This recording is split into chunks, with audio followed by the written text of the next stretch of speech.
तो देखिए फ्रेंड्स, अगर मैं पहले ही क्वेश्चन की तरफ में आगे बढ़ूं तो पहला क्वेश्चन आप लोगों के स्क्रीन के ऊपर में ये रहा। जितने भी बच्चों ने सेशन को लाइक कर दिया है उन सभी लोगों का बहुत बहुत शुक्रिया फ्रेंड्स। आप सभी लोगों ने अपना अपना योगदान यहाँ पर में दे दिया है। आप सभी लोगों को ये सेशन समर्पित। देखिए, अगर मैं बात करूं फ्रेंड्स इस पर्टिकुलर क्वेश्चन की, तो देखिए मल्टी स्टेटमेंट टाइप का क्वेश्चन है और ये ज्योग्राफी के अंदर में आप लोगों को दिया गया है। ये क्वेश्चन एक बार समझ लो आप लोग, आपको जिंदगी भर याद रहेगा ये। देखिए क्या बोल रहा है, एग्रीकल्चरल डेवलपमेंट, मतलब कि कृषि विकास से क्या तात्पर्य है, इसका मतलब क्या है। तो कृषि विकास का मतलब है कि बढ़ती हुई जो जनसंख्या है और उसकी जो बढ़ती हुई मांग है, ठीक है, उसको पूरा करने के लिए कृषि उत्पादन को बढ़ाने हेतु किए गए प्रयास। अब देखो, आप लोग जो है वो सीटेट क्लियर कर लोगे, ठीक है। मान लीजिए यहाँ पर में ये नीरज है, हमारा कोई भाई, लड़का, लड़कियों की तो टेंशन नहीं है, ठीक है। लड़कों का राजीव है यहाँ पर में हमारा भाई। तो ये मान लो इसका सीटेट क्लियर हो गया। अब इसके मम्मी पापा कराएंगे उसकी शादी, ठीक है। फिर वो अपने मम्मी पापा, उसके मम्मी पापा फिर जिद करेंगे नहीं बेटा बस एक पोता हो जाए, फिर बोलेंगे नहीं एक पोती हो जाए, बेटा दो से क्या होगा तीन हो जाए, मतलब बढ़ती हुई जनसंख्या। तो अब बढ़ती हुई जनसंख्या के लिए उनके लिए खाना वगैरह की भी जरूरत पड़ेगी। तो जो बढ़ती हुई जनसंख्या है उनकी जो डिमांड है, ग्रोइंग डिमांड है खाने की, क्योंकि उनको खाना तो चाहिए। तो ग्रोइंग डिमांड जो है उसको पूरा करने के लिए जो हम प्रयास करते हैं, अलग अलग प्रकार से प्रयास कर सकते हैं। क्या क्या प्रयास कर सकते हैं वो मैं आपको बताता हूँ, ठीक है। तो इसको एग्रीकल्चरल डेवलपमेंट कहा जाता है। मैकेनाइजेशन मतलब मशीनों का इस्तेमाल करना, ये भी एग्रीकल्चरल डेवलपमेंट का ही एक जो है एक पहलू है, उसी का एक एग्जाम्पल है, ठीक है। चलिए अब देखते हैं फ्रेंड्स, यहाँ पर में देखिए सबसे पहली बात तो एग्रीकल्चरल डेवलपमेंट। एग्रीकल्चरल डेवलपमेंट जो है फ्रेंड्स, इसका मतलब मैंने अभी आप लोगों को बताया। एग्रीकल्चरल डेवलपमेंट का मतलब होता है कि आप जो है जो बढ़ती हुई डिमांड है, बढ़ते हुए जो लोग है, जनसंख्या है, उसके लिए खाने का इंतजाम करना, इसको एग्रीकल्चरल डेवलपमेंट, कृषि का विकास कहते हैं। कैसे कर सकते हो आप लोग, चलो आप लोग गैस करो क्या क्या किया जा सकता है। आपके इंटेलिजेंस को चेक करते हैं। आप लोग इतने समझदार हो ना, आप लोग बताओ क्या क्या किया जा सकता है। यहां पर मैं से देख के भी बता सकते हो आप लोग। एक तो तरीका है कि जो है फसल क्षेत्र में, फसली क्षेत्र में वृद्धि करना, मतलब ज्यादा एरिया के अंदर में फसल को बोना ताकि ज्यादा पैदावार हो, ठीक है। ज्यादा से ज्यादा फसल को बोना, ज्यादा बड़े एरिया में बोना, ठीक है। इरिगेशन फैसिलिटी मतलब कि वहां पर में पानी वगैरह पहुंचा सके अपन, ठीक है। सिंचाई की सुविधाओं में सुधार करना ताकि फसलों को पानी दे सके तो ज्यादा फसल उगेंगी।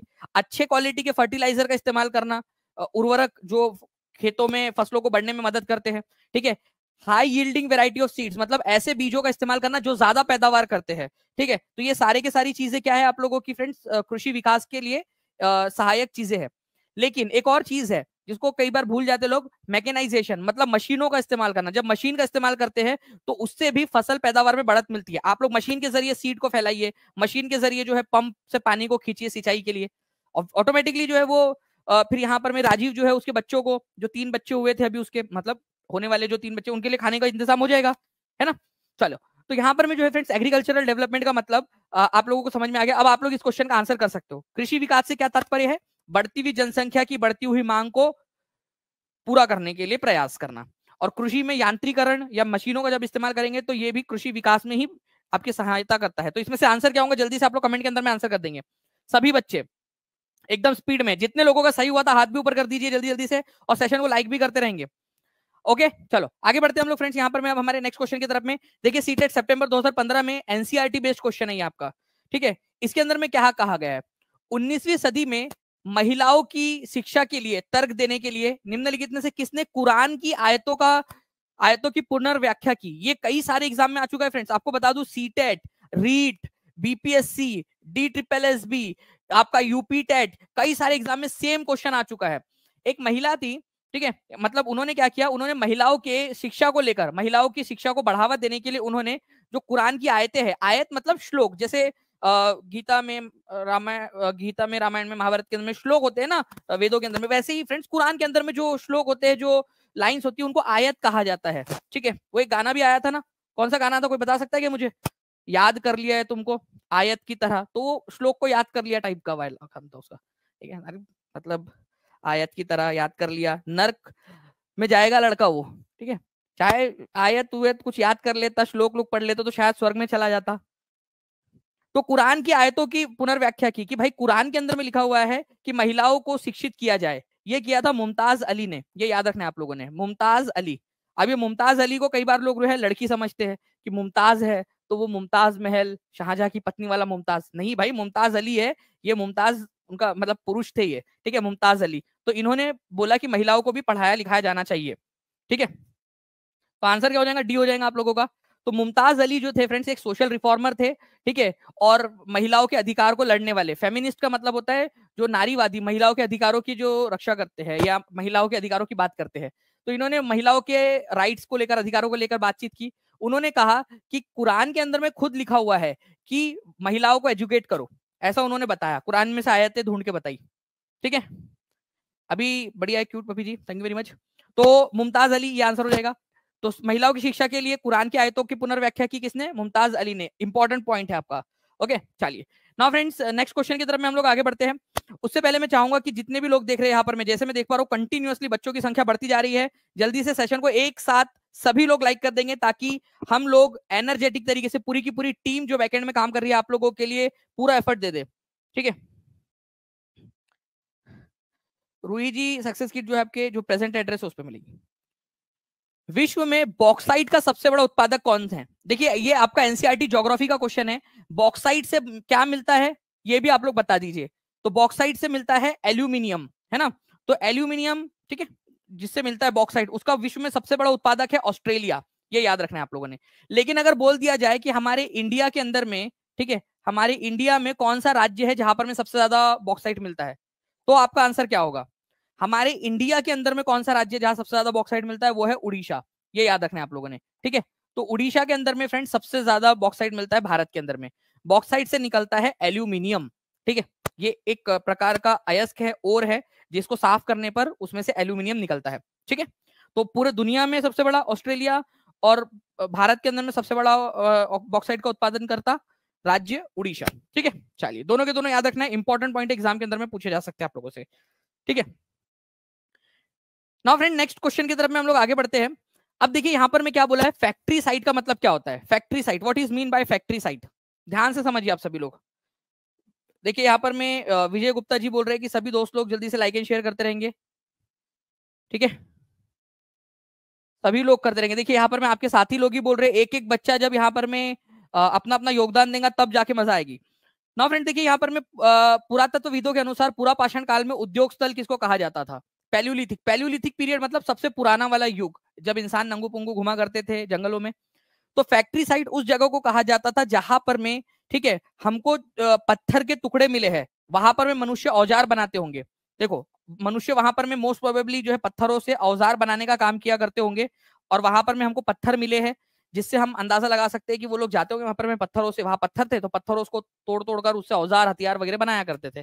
तो places where stones were found and people made tools, ऐसी जगह जहां पर में लोग औजार या हथियार बनाया करते थे, और वहां पर में हमके पत्थर के टुकड़े भी मिले हैं, तो उस जगह को फैक्ट्री साइट बोला जाता था। जैसे कि देखिए यहाँ पर में ये तुम्हारे पर दादाजी के भी पर दादाजी हो सकते हैं, ठीक है। ये देखिए यहाँ पर में मस्त है कि वो पत्थरों को छील छील कर ऐसे औजार वगैरह बना रहे। तो जिस जगह पे बनाते थे उसको बोला जाता था फैक्ट्री साइट, उद्योग स्थल। एनसीईआरटी के अंदर में दिया हुआ है ये पॉइंट, एनसीईआरटी में, ठीक है।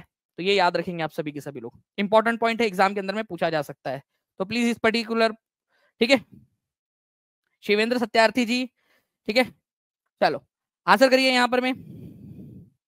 नाउ फ्रेंड नेक्स्ट क्वेश्चन की तरफ में आगे बढ़ते हैं। आप लोगों के लिए इस क्वेश्चन का आंसर जिसने लगा डाला उसकी लाइफ झिंगा लाला। मैं चैलेंज करता हूं आप लोगों को इस क्वेश्चन का आंसर करके बताइए। ऐसा ही एक क्वेश्चन रीट की एग्जाम में भी पूछा था,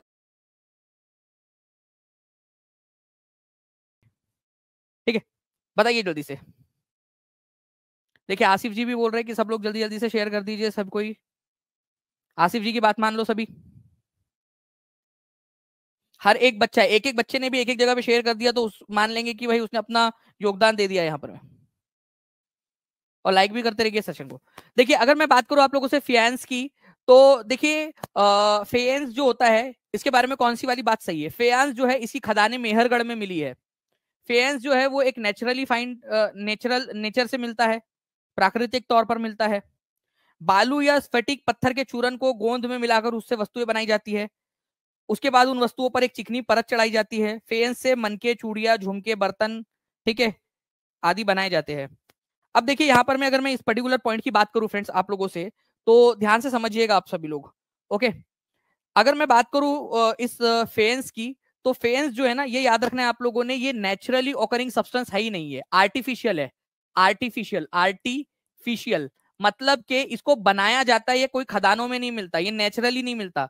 इसमें क्या किया जाता है आप लोगों का, आप जो है फ्रेंड्स, सैंड जो होती है ना, जो रेत होती है, या फिर आप लोगों का क्वार्ट्ज नाम का पत्थर होता है, उसको चूरा बना दिया जाता है, उसमें मिला दिया जाता है गोंद को, और उसको बहुत जोर से फेंटा जाता है। आटा गूंदा है क्या कभी किसी ने? किस किस ने आटा गूंदा है? ठीक है, आटा गूंदा होगा तो ऐसा नहीं है पूरा उसको मिला देते हैं, फिर उससे शेप देकर, ठीक है, उसके ऊपर में चिकनी परत चढ़ाई जाती है ताकि वो एकदम चिकना चिकना सा दिखे, और उसके ऊपर में फिर आप लोगों का कलर लगा के, ठीक है, अलग अलग शेप बनाकर कलर लगा के उसको मार्केट में बेचा जाता था। ये इस तरीके से आप देख सकते हो, ऐसे प्रोडक्ट बनाए जाते थे। तो सबसे पहली बात तो ये नेचुरली मिलता है नहीं है, आर्टिफिशियल है। तो क्या उसकी खदानें हो सकती है? अच्छा मुझे एक बात बताओ, रोटी आप लोग पकाते हो, ठीक है, तो रोटी आप लोग बनाते हो ना, है ना, खुद से बनाते हो रोटी, रोटी की खदानें हो सकती है? रोटी नेचुरली तो मिलती नहीं, आप बनाते हो उसको, तो क्या रोटी की खदानें हो सकती है? जब वो प्रोडक्ट नेचुरली मिलता ही नहीं है, आर्टिफिशियली प्राकृतिक रूप से नहीं, कृत्रिम रूप से बनाया जाता है, तो क्या उसकी खदानें हो सकती है, हाँ या ना? जल्दी बताइए आप लोग, क्या उसकी खदानें हो सकती है? नहीं हो सकती। ठीक है, तो ये भी गलत है और ये भी गलत है। तो 1 और 2 को एलिमिनेट करो, 1 को एलिमिनेट करो, 2 को एलिमिनेट करो, और यहां से 1 को भी एलिमिनेट करो। आंसर आ गया आप लोगों को ऑप्शन नंबर सी। ठीक है, 3, 4 और 5। इतना सिंपल था ये ऑप्शन एलिमिनेशन की निंजा टेक्निक। ऐसे आप लोग कर सकते थे आराम से, बहुत ही सिंपल तरीका था आप लोगों का ये करने का। ठीक है, समझ आया आप लोगों को? तो जो चीज नेचुरली नहीं पाई जाती उसकी खदानें भी नहीं होती। तो खदानें मेहरगढ़ क्या पूरे दुनिया के कोई कोने में नहीं मिलती उसकी। सीटेट के लिए एनओसी लेना जरूरी होता है क्या सर? कौन सी वाली एनओसी चाहिए आपको दिलीप कुमार जी? चलिए, सी इज द करेक्ट आंसर। यहां पर मैं आप देख सकते हो फ्रेंड्स, पूरा का पूरा आप लोगों का एनसीईआरटी के अंदर में जो जो भी चीज दी गई है वो सारा बता दिया है। आर्टिफिशियली मतलब कि कृत्रिम रूप से इसको बनाया जाता है। कृत्रिम मतलब इंसान बनाते हैं, नेचुरली नहीं मिलता। रेत जिसको बालू कहते हैं, या स्फटिक पत्थर जिसको क्वार्ट्ज पत्थर बोलते हैं, उसके चूरन को गोंद में मिलाकर वस्तुएं बनाई जाती है, फिर उसको घस दिया जाता है। ठीक है, चिकनी परत चढ़ा दी जाती है, फिर रंग दिया जाता है उसको। ठीक है, ये नीले या हल्के समुद्री हरे रंग के अंदर में जनरली मिलते हैं आपको फेन्स के बर्तन या जो भी ऑब्जेक्ट्स है वो। ठीक है, अब देखिए फ्रेंड्स, एक बढ़िया सा क्वेश्चन है आप लोगों का। इस पर्टिकुलर क्वेश्चन का आंसर करेंगे आप सभी लोग। जल्दी बताइए इसका आंसर क्या होने वाला है।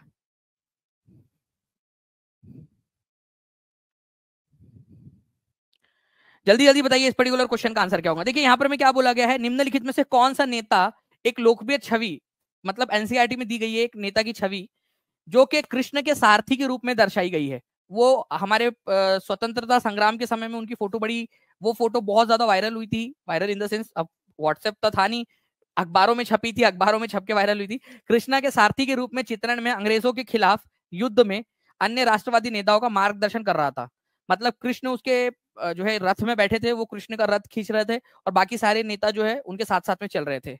तो कृष्ण के सारथी के रूप में किसको दर्शाया गया था? मोहनदास करमचंद गांधी जी को। ठीक है, तो ये देखिए कृष्ण जी बैठे हैं, ठीक है, यहाँ पर में, और ये है हमारे गांधी जी।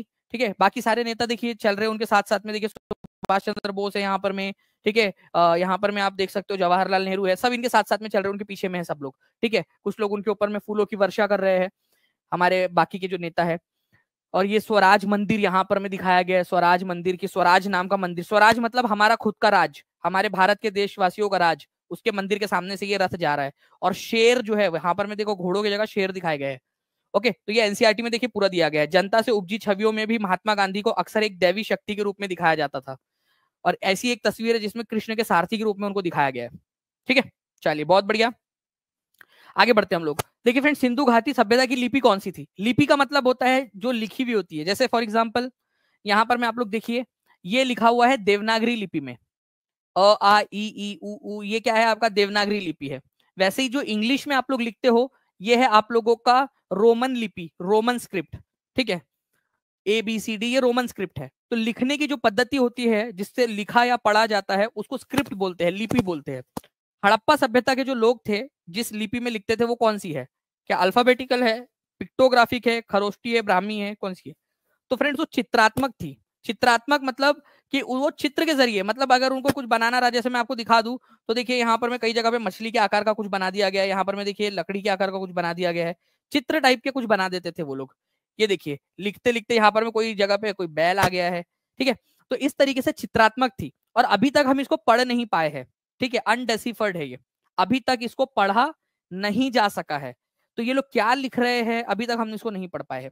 ओके, ये याद रखना है, चित्रात्मक थी और अभी तक अपठनीय है, अवाचनीय है, अभी तक उसको पढ़ा नहीं जा सका है, समझ ही नहीं पाए कि क्या लिखा है। आप लोगों में से कोई कुछ समझ पा रहा हो तो बता दो भाई, ठीक है, आपको, आप लोगों में से कोई कुछ समझ पा रहा हो तो बता दो क्या लिखा है इन्होंने ऐसा, ठीक है, क्योंकि बहुत बड़ा राज है इनके पढ़ने के पीछे कि लिखना क्या चाहते थे, क्या कहना चाहते थे, समझ ही नहीं आया अभी तक।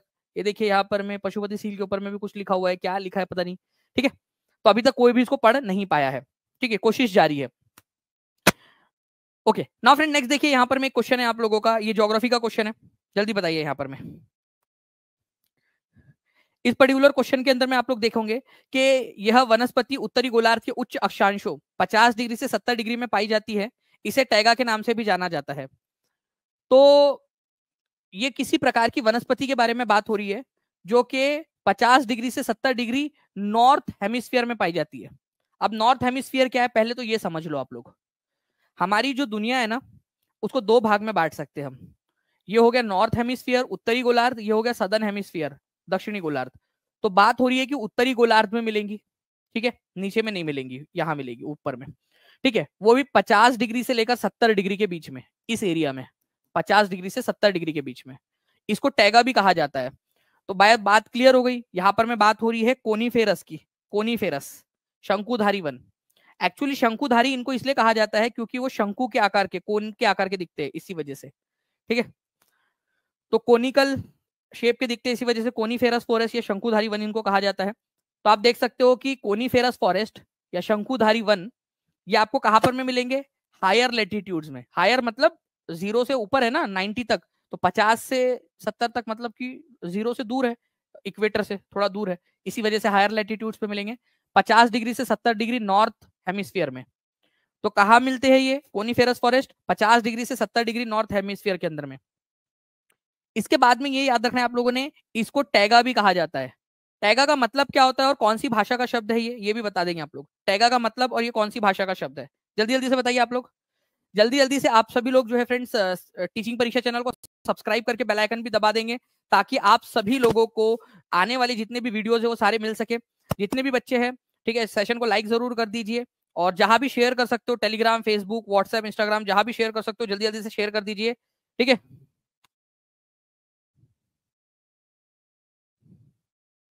सब कोई लाठी मारी है या डंडा मुझे नहीं पता, बट शेयर हो जाना चाहिए। देखिए यहाँ पर मैं आसिफ ब्लॉग जी लिख रहे हैं कि शेयर हो जाना चाहिए, जल्दी जल्दी से सभी लोग शेयर कर दीजिए, ठीक है। तो टैगा जो है फ्रेंड्स ये रशियन भाषा का शब्द है जिसका मतलब होता है अनछुआ, जिसको किसी ने छुआ ना हो। अच्छा, ये जो पेड़ होते हैं वो कैसे होते हैं, क्रिसमस ट्री के जैसे दिखते हैं, एक्समस ट्री, क्रिसमस ट्री की तरह। ये टॉल होते हैं, सॉफ्ट वुड होते हैं मतलब नरम कास्ट वाले होते हैं, और एवरग्रीन मतलब हमेशा हरे भरे रहते हैं, ठीक है। तो नरम लकड़ी के सदाबहार पेड़। अगर आपसे बोला जाए कि लंबे और नरम लकड़ी के सदाबहार पेड़ के एग्जाम्पल क्या है, तो डायरेक्ट आंसर लगा देना कोनीफेरस, शंकुधारी वन, ठीक है, सिंपल। इसके अलावा मुझे आप बताओ कौन से लेटीट्यूड में मिलते हैं, आप देखकर लिख लो चाहे, क्योंकि ना इससे भी आपकी प्रैक्टिस होती है, ठीक है। चलिए, तो यहां पर में आप देख सकते हो, यहां पर 50 डिग्री से लेकर 70 डिग्री के बीच वाला एरिया ये जो है ना, इसको बोला जाता है टैगा, ठीक है, टैगा। नाउ उत्पत्ति के आधार पर संसाधनों को कैसे वर्गीकृत किया जा सकता है, उत्पत्ति के आधार पर। उत्पत्ति मतलब होता है फ्रेंड्स आप लोगों का कि वो किस प्रकार से उनकी ओरिजिन हुई है, किस प्रकार से वो बने हैं, ठीक है। तो based on origin resources are classified into, ठीक है। मान लीजिए कि अगर वो जो है उसमें जीवन है, ठीक है, तो उसको बायोटिक कहा जाएगा, बायोटिक, या फिर उसको कहेंगे जैविक उत्पत्ति, उसकी जैविक उत्पत्ति हुई है मतलब वो जीवित चीज से बना है। और अगर वो किसी अजीवित चीज से बना है, जैसे पत्थर है, बहुत समय के बाद में वो मिट्टी बन गया, तो अजैविक कहा जाएगा उस संसाधन को। तो जैविक या अजैविक, तो संसाधन को उनकी उत्पत्ति के आधार पर बेस्ड ऑन ओरिजिन दो भागों में बांटा जा सकता है, बायोटिक और अबायोटिक। अगर वो किसी जिंदा चीज से बने हैं तो बायोटिक रिसोर्स कहलाएंगे, अगर किसी निर्जीव वस्तु से वो बने हैं तो अबायोटिक कहलाएंगे। तो जैविक और अजैविक ये याद रखना है आप लोगों ने, ये एनसीईआरटी के अंदर में दिया हुआ है आपको, ज्योग्राफी में काफी इंपॉर्टेंट एग्जाम में पूछ सकते हैं, ठीक है। चलिए, हम लोग जो है फ्रेंड्स हमारे टारगेट्स के काफी पास पहुंचते जा रहे हैं, तो जल्दी जल्दी से आप सभी लोग जहां भी शेयर कर सकते हो शेयर कर देंगे, टेलीग्राम, फेसबुक, व्हाट्सएप, इंस्टाग्राम। तो सेशन को अच्छे से देखिए आप सभी लोग, ठीक है। नाउ नेक्स्ट क्वेश्चन की तरफ में हम लोग आगे बढ़ते हैं फ्रेंड्स। आप लोगों को ये सारी की सारी चीजें कराऊंगा, आप मुझे कमेंट करके बता दीजिएगा कि क्या आप सारी की सारी चीजें करना चाहते हो। जैसे मैंने बेस्ड ऑन ओरिजिन बताया आपको, बायोटिक और अबायोटिक। अब मैं आपको हर रोज जो है फ्रेंड्स एक एक क्वेश्चन करवाता जाऊंगा, क्योंकि इस पे से क्वेश्चन पूछते हैं, प्लस फिर मैं आप लोगों से बड़े बड़े क्वेश्चन इसके ऊपर में पूछूंगा। ठीक है, ठीक है ना फ्रेंड्स। अब देखिए यहाँ पर मैं एक बड़ा सा क्वेश्चन आपका एग्जाम में पूछा गया। वायु विभिन्न गैसों का मिश्रण है, ठीक है, जो हमारी एटमॉस्फेयर है ना, ठीक है, उसके अंदर में गैसेस है, तो गैस जो है वो मिक्सचर है एक्चुअली, कई सारी एयर जो है वो कई सारी गैस का मिक्सचर है। वायु के विषय में सही कथन का चुनाव करें। यहाँ पर मैं स्टेट आंसर्स यहाँ दिए गए हैं और ये है आप लोगों के पॉइंट्स।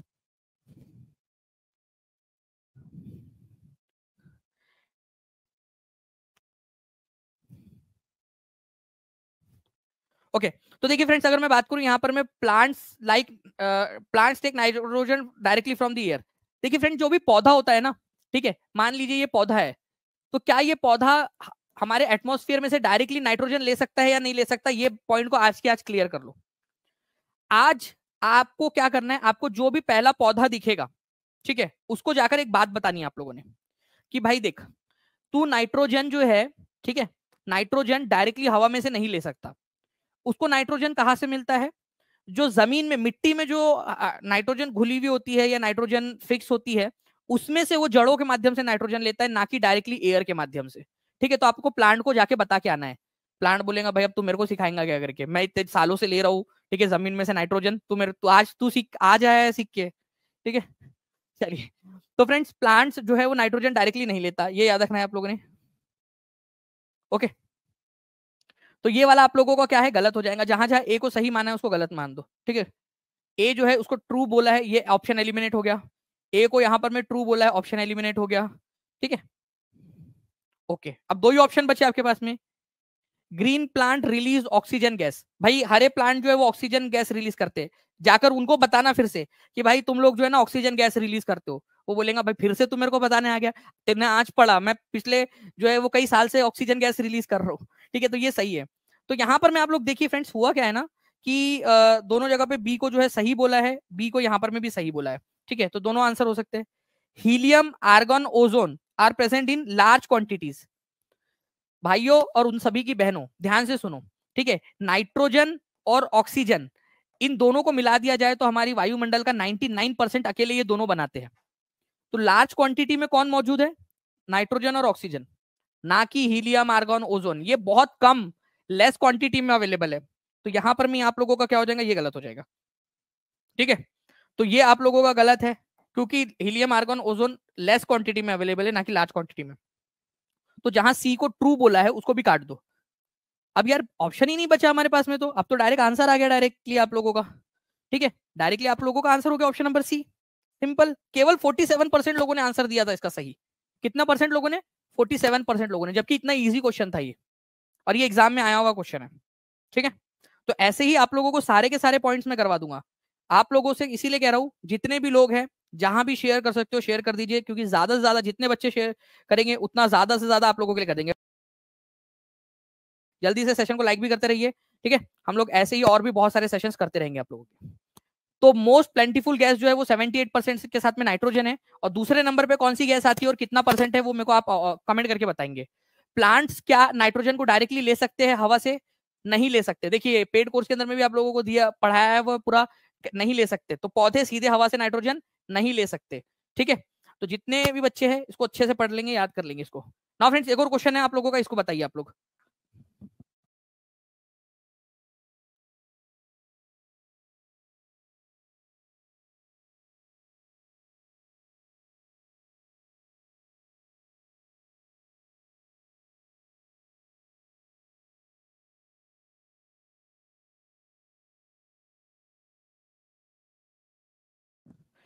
ध्यान से पढ़ना है इसको आप लोगों ने, नजर हटी दुर्घटना घटी वाला काम हो जाएगा आप लोगों के साथ में।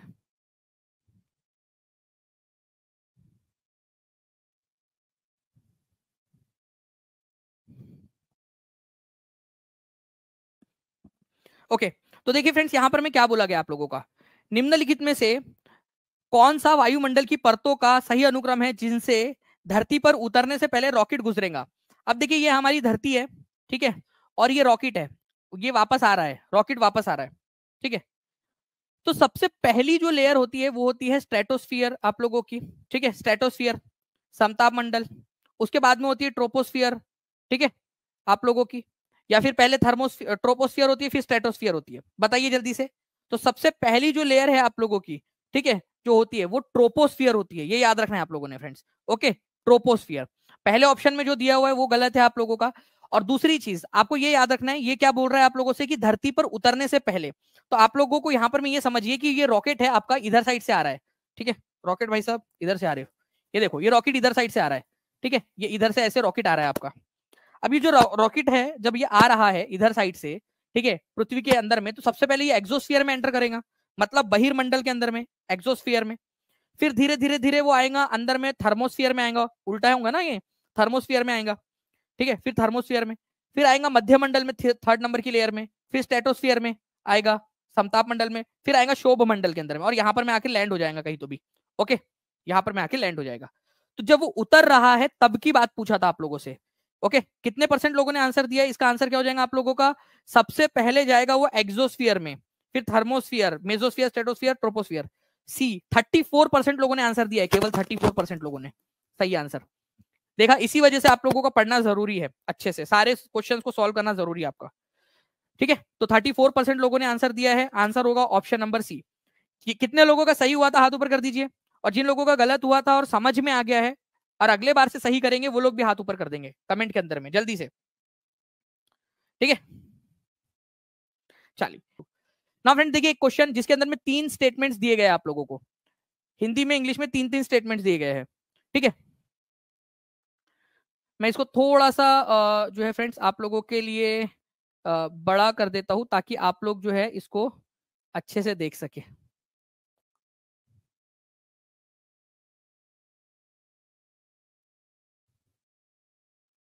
चलिए अब बताइए फ्रेंड्स इसका आंसर क्या होगा। देखिए प्रायद्वीपीय पठार त्रिभुजाकार आकार का होता है, प्रायद्वीपीय पठार पेनिनसुला। देखिए पेनिनसुला का मतलब ही होता है जो 3 तरफ से पानी से घिरा हुआ हो, ठीक है, पेनिनसुला प्रायद्वीप जो 3 तरफ से पानी से घिरा हुआ होता है, ठीक है, उसको कहते हैं आप लोगों का प्रायद्वीपीय पठार, ठीक है। उसके बाद में नर्मदा और Tapi flows through Aravalli hills, Narmada और तापी नदियां अरावली पहाड़ियों से होकर बहती है, ठीक है। तो नर्मदा और तापी अरावली से होकर नहीं बहती, एक्चुअली हमारा भारत अगर मैं इसको ऐसा मान लूं, ये हमारा नीचे वाला हिस्सा हो जाएगा इधर साइड के अंदर में अरावली का, आपका पठार का, प्रायद्वीपीय पठार का, भारत का दक्षिणी भाग, नर्मदा और तापी नदियां विंध्या और सातपुड़ा से होकर बहती है, ना कि आप लोगों की अरावली से। अरावली तो इधर साइड में है, ठीक है, अरावली पर्वत श्रृंखला इधर साइड में, ठीक है। मैप के थ्रू भी दिखा देता हूं आप लोगों को, ये जो दक्षिण भारत का दक्षिणी भाग है, ठीक है, ये इसको प्रायद्वीपीय पठार बोलते हैं, 3 तरफ से पानी से घिरा हुआ है ये, और ट्राइंगुलर शेप का है। तो आपको याद रखना है कि भारत का प्रायद्वीपीय पठार त्रिभुजाकार आकार का है, ट्रायंगुलर शेप का है, ये याद रखना है। और जल्दी से जितने भी बच्चों ने अब तक सेशन को लाइक नहीं किया है या शेयर नहीं किया, वो जल्दी से लाइक एंड शेयर भी जरूर कर देंगे। तो त्रिभुजाकार आकार का होता है ये प्रायद्वीपीय पठार, हमारे भारत का त्रिभुजाकार आकार का है, काफी ऊंचा नीचा है, ठीक है। इसके अलावा आपको याद रखना है कि इसकी नॉर्थ, ठीक है, यहाँ पर में आप लोग देखिए इसकी जो नॉर्थ वेस्ट बॉर्डर है, नॉर्थ वेस्ट बॉर्डर वो कौन सी है? अरावली है। अरावली दुनिया की सबसे पुरानी जो रेंजेस है, ठीक है, पर्वत श्रृंखला है, उनमें से एक है। विंध्या और सातपुड़ा इसके अंदर में मौजूद है, ये विंध्या ये सातपुड़ा है। और आप लोग यहाँ पर में खुद देखिए, ये है ऊपर वाली नर्मदा नदी, विंध्या के नीचे से जा रही है, और ये देखिए आपकी ताप्ती नदी सातपुड़ा के नीचे से जा रही है। तो विंध्या और सातपुड़ा के बीच में से नर्मदा नदी जाती है, और सातपुड़ा के नीचे से जाती है ताप्ती नदी। ये दोनों के दोनों नदियां जो है वो पश्चिम की तरफ में बहने वाली नदियां है, वेस्ट फ्लोइंग रिवर। तो क्या हम कह सकते हैं वो अरावली में से जाती है, हाँ या ना? आप लोग बताइए, एक ऑप्शन एलिमिनेट कर देंगे हम यहाँ से, नर्मदा, ठीक है, ध्यान से देखिएगा आप लोग, नर्मदा और तापी नदियां जो है, ओके, नर्मदा और ताप्ती नदियां अरावली नहीं बल्कि विंध्या और सातपुड़ा में से जाती है, तो सेकंड वाला एलिमिनेट हो गया। जहां जहां 2 दिया है उसको काटो काटो, ऑल ऑफ द अबव में भी 2 दिया हुआ है, काटो। ऑप्शन आप लोगों का क्या हो जाएगा? ऑप्शन नंबर सी, खत्म, सिंपल था। कितने लोगों का सही हुआ था ये आंसर, जल्दी बता दीजिए, या अब समझ में आ गया है, एटलीस्ट ऑप्शन एलिमिनेशन से समझ में आ गया है। ये नर्मदा और ताप्ती कौन से तरफ में बहने वाली नदियां है, वेस्ट या ईस्ट? जल्दी से, 2 ही ऑप्शन है आपके पास में, वेस्ट या ईस्ट, आप बताइए, वेस्ट के तरफ या ईस्ट के तरफ में? जल्दी से, वेस्ट या ईस्ट लिख देंगे जल्दी से कमेंट के अंदर में, वेस्ट या ईस्ट? वेस्ट के तरफ में बहने वाली नदियां है, ये याद रखना आप लोगों ने, वेस्ट फ्लोइंग रिवर। ओके, मैं आपको फिर से कह रहा हूं, जितने भी बच्चे सभी लोग शेयर कर देंगे सेशन को, एक बार शेयर जरूर कर दीजिए, चाहे अभी देख रहे हो चाहे बाद में देख रहे हो, सेशन को हर एक बच्चे ने अपनी अपनी जिम्मेदारी समझ के करना है।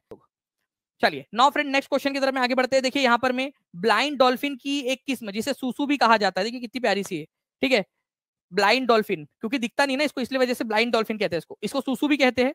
गंगा नदी और कहां पाई जाती है ये एनसीईआरटी के अनुसार? एनसीईआरटी में दिया हुआ है ये पॉइंट, जल्दी बताइए।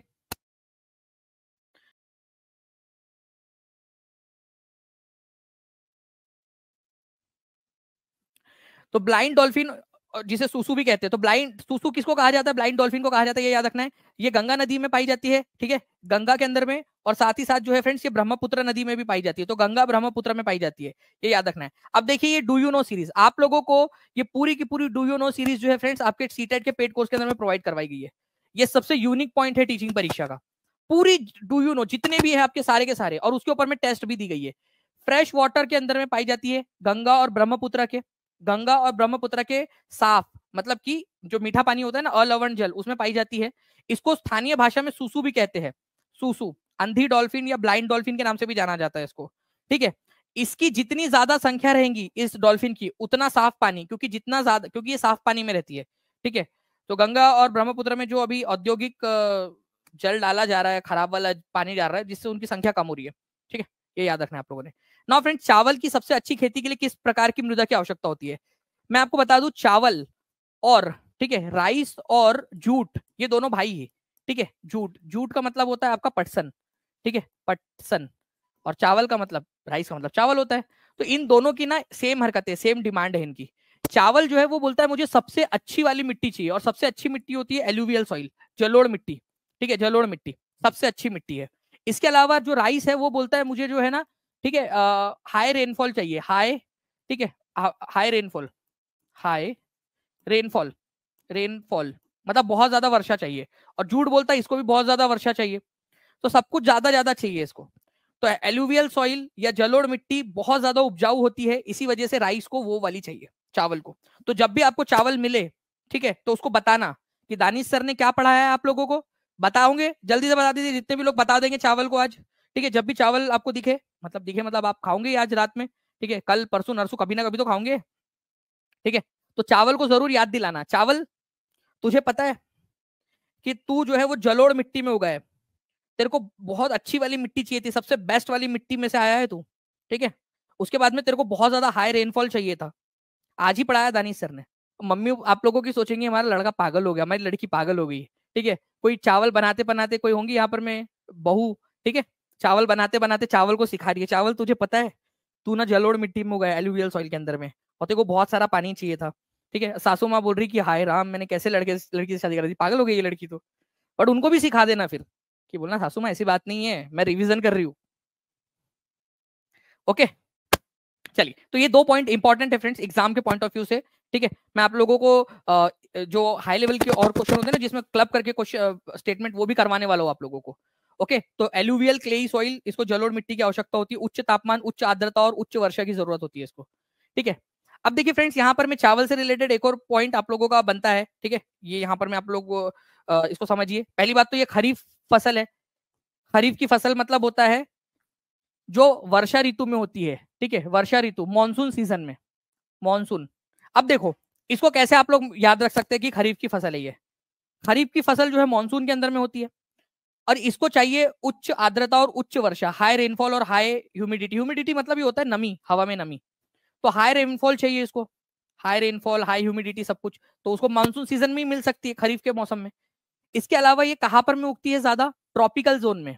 ये आपका इक्वेटर है, 0 डिग्री भूमध्य रेखा हमारी पृथ्वी की, यहाँ पर में है ट्रॉपिक ऑफ कैंसर, ये ट्रॉपिक ऑफ कैप्रिकॉन, कर्क रेखा और मकर रेखा, इस एरिया में, और थोड़ा सा और ऊपर में भी एक्सटेंड कर लो आप लोग इसको, ठीक है। इसको बोलते हैं सब ट्रॉपिकल एरिया, मतलब थोड़ा सा और बढ़ा देंगे अगर आप, ठीक है, सब ट्रॉपिकल थोड़ा सा 10 डिग्री और बढ़ा दीजिए, तो ये पूरा जो एरिया हो जाता है ना आप लोगों का, इसको बोलते हैं ट्रॉपिकल एंड सब ट्रॉपिकल एरिया। यहाँ के रीजन का सबसे अच्छी खाने की फसल है ये, ठीक है। तो ये आप लोगों को थोड़ा सा याद रखना था। इसके अलावा एक क्वेश्चन इसके ऊपर में जो बनता है आप लोगों का कि सबसे ज्यादा चावल कहाँ उगता है, तो चाइना में उगता है, सबसे ज्यादा चावल का प्रोड्यूसर कौन है? चाइना है, ये याद रखना है आप लोगों ने। चाइना है इसका सबसे बड़ा प्रोड्यूसर, उसके बाद में इंडिया, जापान, श्रीलंका और इजिप्ट। ठीक है, इंडिया, चाइना, इंडिया, ठीक है, इंडिया है, जापान है, ठीक है, श्रीलंका है, इजिप्ट है, यहाँ पर में भी उगता है, लेकिन सबसे ज्यादा जो है आप लोगों को याद रखना है चाइना में उगता है सबसे ज्यादा। ये एक पॉइंट आप लोगों का। हमारे भारत के अंदर में सबसे ज्यादा कहां पर में उगता है ये? भारत के अंदर में वेस्ट बंगाल में, वेस्ट बंगाल, ठीक है, पश्चिम बंगाल के अंदर में और बांग्लादेश वाले इलाके के अंदर में ये बहुत ज्यादा उगता है। ठीक है, चलिए इस क्वेश्चन का आंसर आप लोग करोगे सब लोग जल्दी से, देखते कितने लोग आंसर कर पाते हैं। आप लोगों को चैलेंज देता हूं मैं।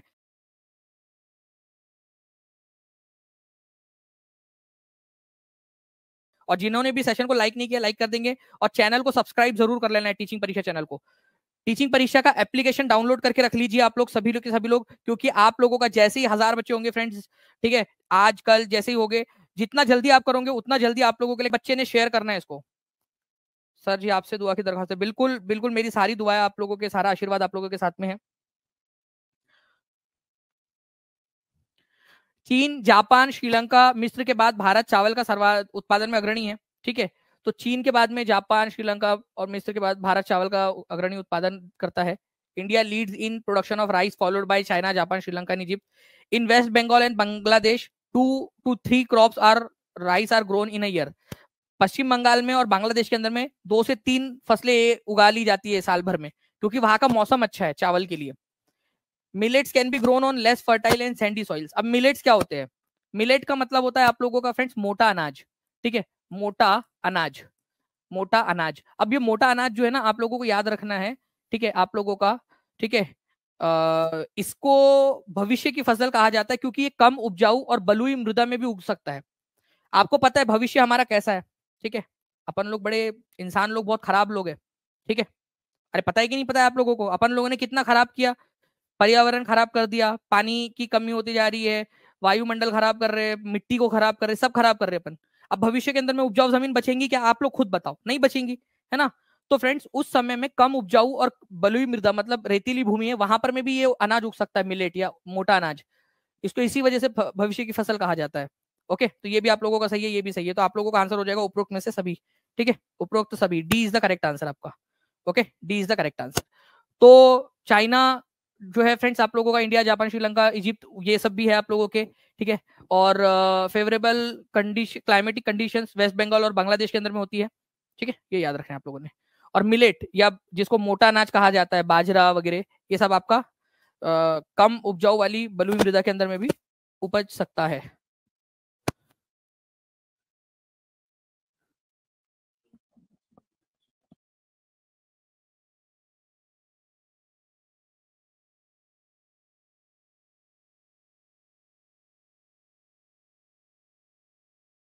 देखिए coast lines of Indian Ocean is ठीक है, आइडेंटिकल एंड इरेगुलर। ठीक है, आइडेंटिकल नहीं, वो इंडेंटेड होना चाहिए था वो।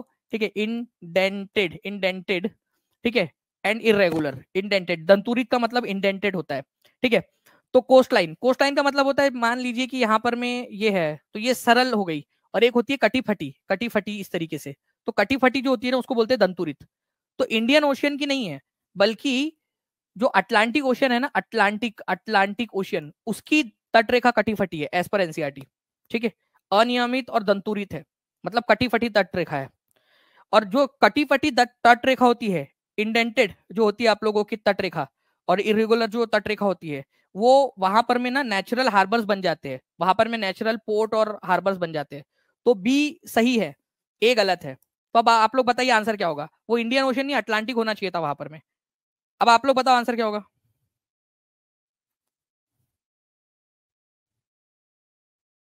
आप बताइए आंसर क्या होगा फिर इसका?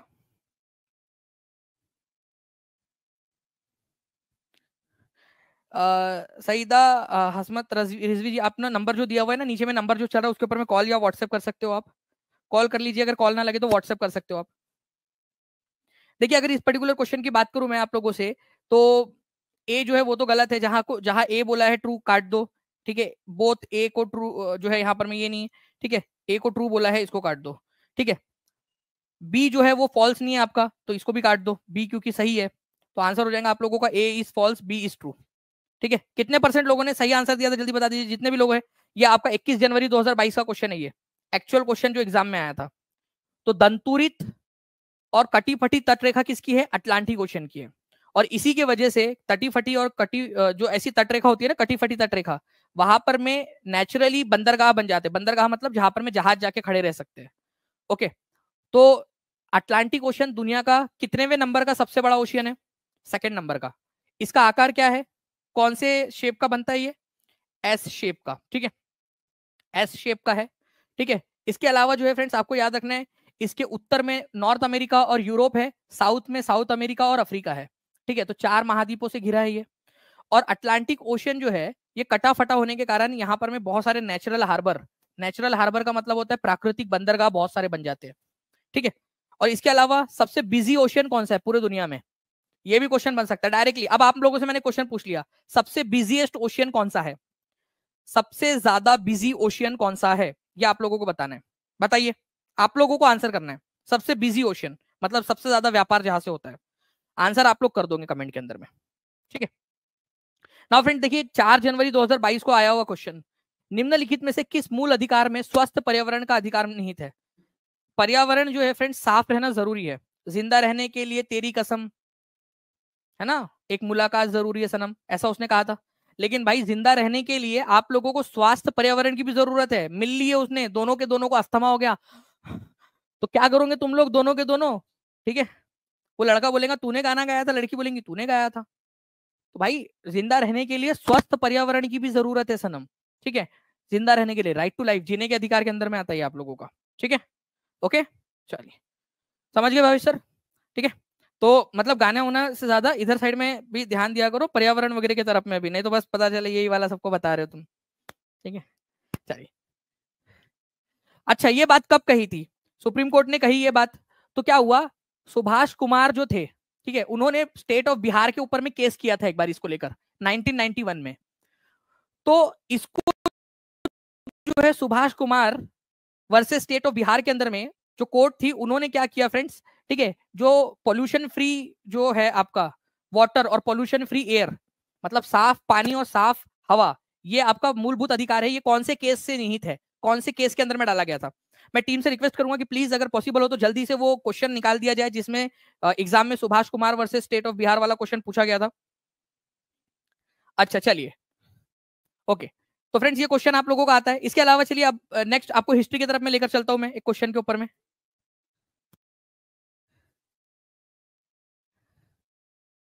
जॉब तो है, टीचिंग परीक्षा से ही होंगी बिल्कुल पीहू जी, ठीक है। बताइए आंसर क्या होगा, और एक बार शेयर कर दो यार जल्दी से सभी लोग, और सेशन को लाइक भी जरूर करते रहेंगे। 1000 लाइक और 1000 लाइव का टारगेट है जी।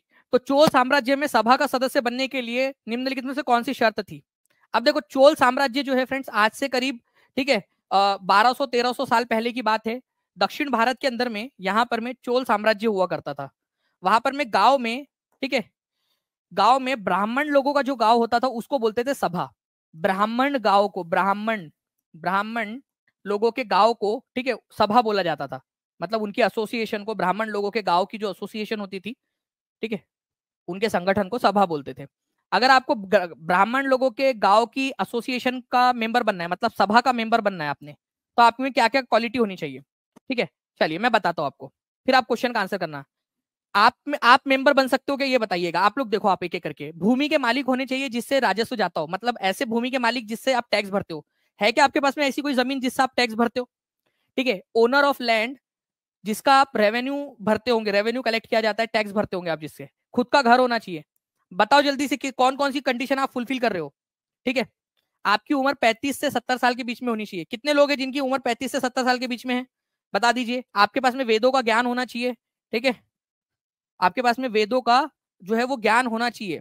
ओके, तमसो माँ ज्योतिर्गमय सब कुछ आपको पता होना चाहिए। माँ तुम सो जाओ मैं ज्योति के घर जाके आता हूँ, सब आप लोगों को अच्छे से पता होना चाहिए, ठीक है। तो वेदों का ज्ञान आपके पास में होना चाहिए। आप ईमानदार होने चाहिए। ईमानदार कितने लोग हैं यहाँ पर में देख लेते हैं।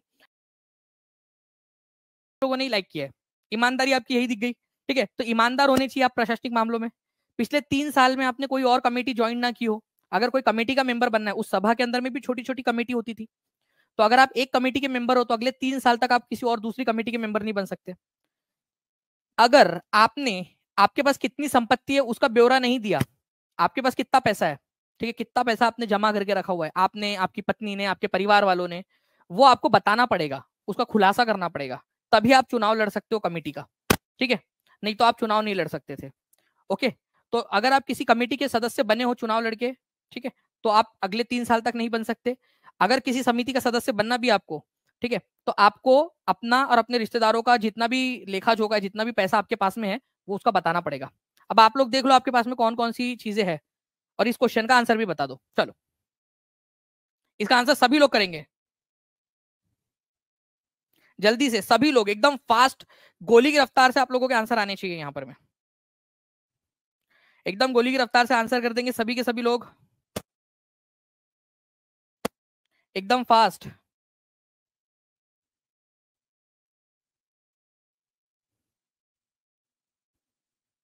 कुछ नहीं है सर, गरीबी रेखा के नीचे जीवन यापन हो रहा है। अरे गरीबी रेखा के नीचे तुमने इंटरनेट कैसे, इंटरनेट का रिचार्ज कैसे करा? अरे रिचार्ज छोड़ो, तुमने फोन कैसे लिया? चलिए, तो देखिए फ्रेंड्स, यहाँ पर मैं बोला है कौन सी शर्त नहीं थी, कौन सी वाली शर्त नहीं थी, गलत वाला पूछा आपसे, तो 25 से 70 वाली नहीं थी, ठीक है, तो आंसर हो जाएगा ए। ये क्या होना चाहिए यहाँ पर में आंसर में, यहाँ पर में 35 से 70 होना चाहिए था, 35 से 70, तो आंसर हो गया ऑप्शन नंबर ए, क्योंकि नहीं पूछा है ना आपसे, ठीक है, नॉट, इसी वजह से आंसर हो जाएगा आप लोगों का ऑप्शन नंबर ए, ठीक है। चलिए, तो ये पॉइंट था आप लोगों का जो एग्जाम के अंदर में पूछा गया, तो प्लीज इसको ध्यान रखिएगा आप सभी के सभी लोग, इंपॉर्टेंट पॉइंट है आप लोगों के लिए, ठीक है। नाउ फ्रेंड, नेक्स्ट क्वेश्चन की तरफ में आगे बढ़ते हैं आप लोगों के। देखिए यहाँ पर मैं किस क्षेत्र के बौद्ध और मुसलमान दोनों ही तिब्बत के राजकीय ग्रंथ केसर सागा के स्थानीय रूप को गाते हैं। मैं एक बात बताता हूँ आप लोगों को, ध्यान से सुनो, ये हमारा भारत है, ठीक है, यहाँ पर में है तिब्बत। अब जो तिब्बत है ना, वहां का राजकीय ग्रंथ है, राजकीय ग्रंथ जो वहां के लोग गाते हैं उसका नाम है केसर सागा, केसर सागा, ठीक है, एपिक, राजकीय ग्रंथ या राजकीय एपिक, ठीक है, केसर सागा नेशनल एपिक है तिब्बत का। अब वहां का जो है, इसका एक लोकल वर्जन, यहाँ का एक लोकल वर्जन इधर साइड में लद्दाख में भी गाया जाता है, ठीक है, तो लद्दाख के जो मुस्लिम लोग हैं और जो वहां के बौद्ध लोग हैं, दोनों ही केसर सागा जो कि तिब्बत का है, केसर सागा कहाँ का है, तिब्बत का, उसका लोकल वर्जन, मतलब वहां का थोड़ा सा मॉडिफाई करके, अपनी भाषा में थोड़ा सा मॉडिफाई करके यहाँ पर में भी गाते हैं, ठीक है। तो पहला तो क्वेश्चन ये बन गया कि केसर सागा है कहाँ का, तो केसर सागा तिब्बत का है, ठीक है, तिब्बत का है, और उसका एक लोकल वर्जन लद्दाख में भी गाया जाता है, ये आप लोगों ने याद रखना था, ठीक है, ये इंपॉर्टेंट पॉइंट है आप लोगों का, ठीक है। चलिए, नाउ फ्रेंड, नेक्स्ट क्वेश्चन की तरफ में आगे बढ़ते हैं हम लोग हमारे, ठीक है, ये क्वेश्चन आप लोगों का हो गया। नेक्स्ट पॉइंट आप लोगों का देखते हैं हम लोग यहाँ पर में, निम्नलिखित में से कौन से क्षेत्र से कर्क रेखा गुजरती है। देखिए, अगर मैं पहले बात आप लोगों को बताऊं हमारी दुनिया का एक मैप बना के, तो ये मान लो ये 0 डिग्री वाली लाइन है, ठीक है, यहाँ पर में कर्क रेखा है, यहाँ पर में मकर रेखा है। हमारा भारत जो है ये कर्क रेखा के पास में है, इधर साइड में, ये हमारा भारत, ठीक है। अब हमारे भारत को बना लेते हैं हम यहाँ पर में, ठीक है, नीचे में, और उसमें से जा रही है कर्क रेखा। तो कर्क रेखा कौन से वाले पर्वतों से गुजरती है? अरावली जो है फ्रेंड्स यहाँ पर में है, अरावली, अरावली, तो अरावली में से तो नहीं जाती, ठीक है। वेस्टर्न घाट कहां पर में, अगर मैं वेस्टर्न घाट की बात करूं, वेस्टर्न घाट की, सी की, तो वेस्टर्न घाट इधर साइड में, वेस्ट में, इधर साइड में वेस्टर्न घाट, ठीक है। दक्कन का पठार कहां पर में, अगर मैं उसकी बात करूं तो दक्कन का पठार यहाँ पर में आप लोगों का, ठीक है, यहाँ पर में वेस्टर्न घाट है, यहाँ पर में ईस्टर्न घाट है, और ये दक्कन का पठार है, ठीक है। और विंध्या पहाड़ियों की बात करूं तो यहाँ पर में है विंध्या की पहाड़ियां, तो विंध्या पहाड़ियों में से जाती है ये कर्क रेखा, ऐसे याद रखना था आप लोगों ने। मैप आपको पता होना चाहिए, आपके माइंड में फीड होना चाहिए मैप, ठीक है, तब आप लोग आंसर कर पाओगे, ठीक है।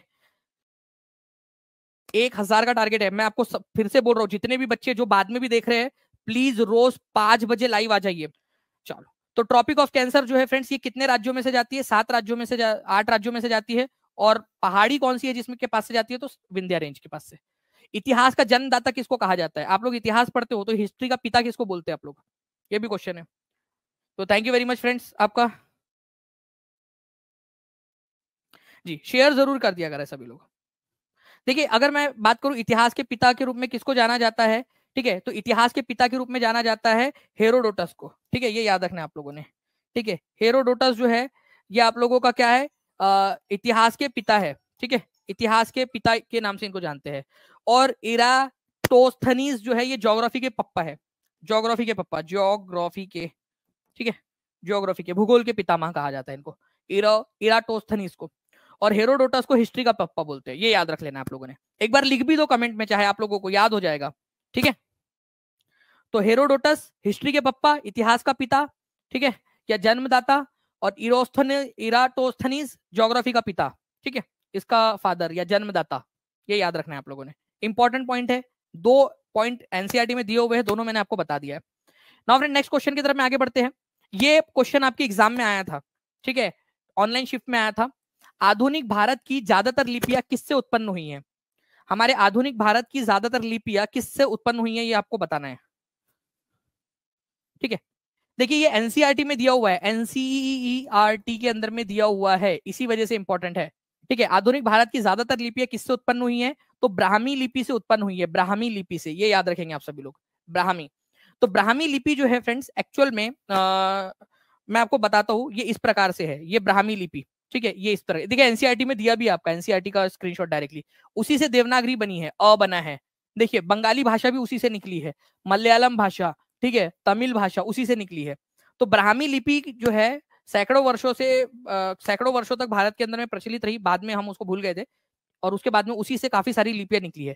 तो जितनी भी लिपियां है भारत के अंदर में, उनमें से ज्यादातर लिपि मतलब मैंने आपको स्टार्टिंग में समझाया, जिसको लिखते पढ़ते हैं हम लोग, लिखते और पढ़ते हैं जिसको, उसको लिपि कहा जाता है। ये है रोमन लिपि, ठीक है, ये है देवनागरी लिपि, है ना, अ आ ई वाला एबीसीडी रोमन लिपि है।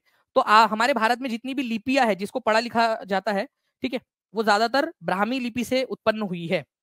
ये क्वेश्चन आपके लिए बहुत ही इंपॉर्टेंट है, ठीक है। चलिए